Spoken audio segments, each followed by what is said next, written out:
Right, ఇక BJP నాయకులు అందెం రామరెడ్డి గారితో మాట్లాడదాం. రామరెడ్డి గారు, కాంగ్రెస్ ప్రభుత్వం తెలంగాణలో ఎలాంటి రాజకీయాలు నడుస్తున్నాయి, జరుగుతున్నటువంటి ఈ పరిణామాలన్నీ కూడా బీజేపీ ఎలా చూస్తూ ఉంది? అంటే రోజుకొక ఎపిసోడ్ కనబడతా ఉంది, ప్రతి సీను ఒక క్లైమాక్స్ లాగా కనబడతా ఉంది, కానీ అదే ఒక డైలీ సీరియల్ లాగా మళ్ళీ అదే కంటిన్యూ అవుతా ఉంది. సో మీరు ఎలా గమనిస్తున్నారు రాజకీయాన్ని? ప్రేక్షకులకు శుభ సాయంత్రం. టైం ఎక్కువ లేదు, నాకు తక్కువ టైం చెప్తున్నారు. మాకు ఎవరు డిస్టర్బ్ చేయరు, నేను ఎవరిని డిస్టర్బ్ చేయలే.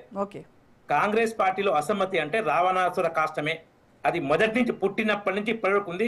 ఇందిరాగాంధీ కాంగ్రెస్ పార్టీ పెట్టిన రాష్ట్రపతి అభ్యర్థిని ఓడగొట్టి కాంగ్రెస్ పార్టీలో క్రమశిక్షణ అనేది ఉండదని చాటి చెప్పింది. అదొకటి. తర్వాత ఇప్పుడు ఏంటంటే మొన్న షబ్బీర్ అలీ ఏం మాట్లాడిండు, కాంగ్రెస్ పార్టీలో పదవులు కావాలంటే మూటలు అప్పచెప్పాలి, ఇంకో ఘోరమైన పని చేయాలంటూ నేను ఛానల్లో చెప్పలేకపోతున్నా. అంత ఘోరమైన కామెంట్ చేసిన షబ్బీర్ అలీ ఫోన్ లో ఆయన అనుచరులతో మాట్లాడుతూ. ఏం చర్యలు తీసుకుర్రు?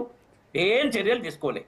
ఇక తర్వాత పంజాబ్ పిసిసి అధ్యక్షుని భార్య, మాజీ పిసిసి సిద్ధు భార్య ఏమన్నది, కాంగ్రెస్ పార్టీలో సీఎం పదవి రావాలంటే 500 కోట్లు సమర్పించుకోవాలి ఢిల్లీలో సోనియా కుటుంబానికి అని చెప్పింది. తర్వాత కేరళ సీఎం ఎంపిక టైంలో కేరళలో వయనాడులో ఏం పోస్టర్లు పెట్టిరు, కేసీ వేణుగోపాల్ సోనియా కుటుంబానికి కొద్ది దగ్గర ఉండే ఆయన అవకాశం ఉందంటే, మీకు మూటలు మేసే వ్యక్తికి మీరు సీఎం పదవి అంటగడతారా? కేరళది మీ ఇంటి పని మనిషికి సీఎం పదవి ఇస్తారా? ఇది మర్చిపోండి. వయనాడు మర్చిపోయింది, రాహుల్ వయనాడు మర్చిపో, ప్రియాంక వయనాడు మర్చిపోండి. వార్నింగ్ ఇస్తే సీఎం పదవి ఆ ముస్లిం లీగ్ చెప్పిన వాళ్ళకి ఇచ్చారు. వాళ్ళకి ఇంకా వాళ్ళకి పార్టీ గురించి గొప్ప చెప్తారు. నాకు చాలా ఆశ్చర్యం. ఇక సిగ్గేస్తే బాగుండదేమో.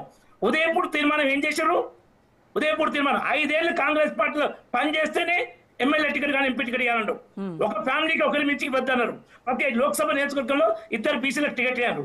మైనంపల్లి హనుమంతరావు, రోహిత్ రావు ఎన్నేళ్ళు కాంగ్రెస్ పనిచేసారు, ఒక కుటుంబంలో 2 కాదా? వీళ్ళు వాళ్ళు చేసిన తీర్మానం వాళ్ళే బొంద పెట్టి మళ్ళీ ఇప్పుడు 50 ఏళ్ళకు పైగా కేంద్రంలో కాంగ్రెస్ ప్రభుత్వం ఉంది. 50 ఏళ్ళు దగ్గర తెలుగు రాష్ట్రం తెలంగాణ సమైక్య రాష్ట్రంలో కాంగ్రెస్ ప్రభుత్వం ఉండే. ఒక్క బీసీని పీఎం చేయలే, ఒక్క బీసీని సీఎం చేయలే. 4 బీసీ డిక్లరేషన్ అమలు లేదు. ఇప్పుడు 18 ఉన్న మంత్రుల బీసీల శాతం ఎంత? తెలంగాణ జనాభాలో బీసీల శాతం ఎంత? కొండా సురేఖ మంత్రివర్గంలో ఆమెను స్వేచ్ఛగా పనిచేయలేరు. అక్కడ దేవాదాయ శాఖలో సమ్మక్క సారక జాతరకు కాంట్రాక్ట్ వస్తే పొంగులేటి శ్రీనివాస్ రెడ్డి ఎత్తుకపోతాడు. దేవాదాయ శాఖ మీద review BRS MLA Kadiyam CR చేస్తాడు. నాకు ఎందుకు ఈ మంత్రి పని ఉండేది ఊడితేంది అంటుంది. ఇప్పుడు కొండా ఫ్యామిలీ తగ్గేదే అంటుంది. మేము వెనుక పోయే ముచ్చటే లేదు, ఏం చేసుకుంటారో చేసుకోండి అంటుంది. టెన్షన్ కొండా ఫ్యామిలీకి లేదు, కాంగ్రెస్ పార్టీకి ఉంది. ఇప్పటికే బీసీ అడుగులు నెక్స్ట్ బీజేపీ వైపే అని అంటున్నారు అందరూ.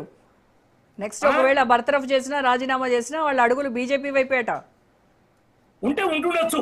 అది తెలియదు మా పార్టీ నిర్ణయం. ఎందుకంటే ఇప్పుడు షబ్బీర్ అలీ ఎన్నిసార్లు ఓడిపోయిందండి? ఆయన నిజామాబాద్ ఓడిపోయిండు, కామారెడ్డిలో 3 సార్లు ఓడిపోయిండు, ఎల్లారెడ్డిలో ఓడిపోయిండు. ఆయనకేమొకటి, ఈయన బలమైన నాయకుడు. ఒక జిల్లాలో 4 ఒకటో ఇదేది పర్కాల వరంగల్ తూర్పే కాకుండా ఇంకా బలం ఉంది. వాళ్ళు బీసీ ముఖ్య నేతలు. వాళ్ళ మీద ఇంకోటి, రేవంత్ రెడ్డికి కాంగ్రెస్ పార్టీ జాతీయ ఏమన్నా అధికారం ఇచ్చిందా వచ్చే అసెంబ్లీ ఎన్నికల్లో ఎమ్మెల్యే అభ్యర్థులు ప్రకటించమని? మరి రేవంత్ రెడ్డికి ఎందుకు నోటీస్ చేయలేదు? నువ్వు పార్టీ నిర్ణయాన్ని వ్యతిరేకంగా మాట్లాడినవని. అంటే వీళ్ళకు ఒక రూలు, బీసీలకు ఒక రూలా? ఎంత మహిళ బీసీ మహిళమే. తర్వాత ఆమె మాట్లాడిందా? ఆమె కూతురు మాట్లాడింది. ఆ కూతురు కాంగ్రెస్ లో ఉందా? కూతురు కాంగ్రెస్ లో ఉందా? ఆమె ధైర్యాన్ని మాత్రం నేను మెచ్చుకుంటా. మాట్లాడింది రైటో రాంగో కానీ నీ రేవంత్ రెడ్డి నీకు కళ్ళు తలకెక్కినాయి అనేది ఆ మాట్లాడిన ధైర్యాన్ని. ఎందుకంటే రేవంత్ రెడ్డి కాంగ్రెస్ మారుతుండు. భారత జాతీయ కాంగ్రెస్ లేదు. కేవలం తన MP Rajya Sabha ticket, Rajya Sabha seat 2 ఉంటే, ఒకటి సోనియా కోట అభిషేక్ మన్ సింగ్, ఇంకోటి రేవంత్ రెడ్డి కోట వేం నరేంద్ర రెడ్డి టీడీపీలో ఆయనతో కలిసి పనిచేయట. అంటే దశాబ్దాల పాటు కాంగ్రెస్ లో పనిచేసేందుకు లేవు పోస్టులు. సోనియా కోట, రేవంత్ రెడ్డి కోట. అందుకే కాంగ్రెస్ నాయకులు ఈ పచ్చ కాంగ్రెస్ ఏదైనా ఈయన ఎవరండి రేవంత్ ప్రకాష్ రెడ్డి కాంగ్రెస్ లో ఎన్ని దశాబ్దాలు పనిచేసాడు రెండోసారి టికెట్ ఎందుకు ధర్మపురి తెలంగాణ ఉద్యమ నాయకుడు మీ భద్రరాజు ధర్మపురి అరవింద్ ఎన్ని పార్టీలు బీజేపీలో ఉట్టి పెరిగిందండి ఈటల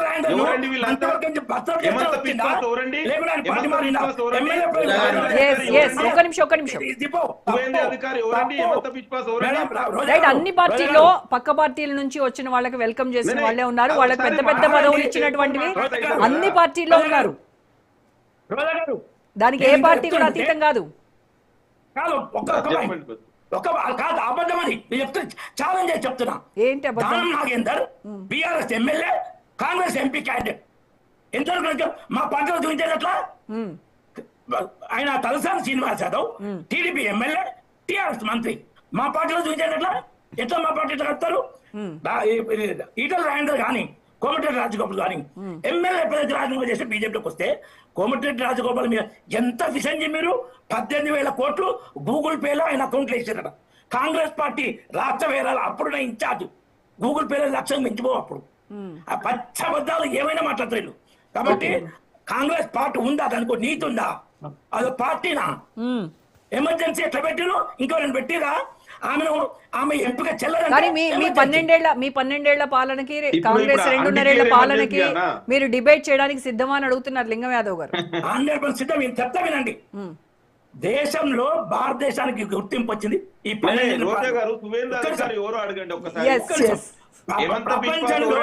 లిస్ట్ పెద్దదే ఉంది వాళ్ళ దగ్గర. ఆ రకంగా చూస్తే లిస్ట్ చాలా పెద్దదే వాళ్ళ దగ్గర ఉంది. చెప్పండి.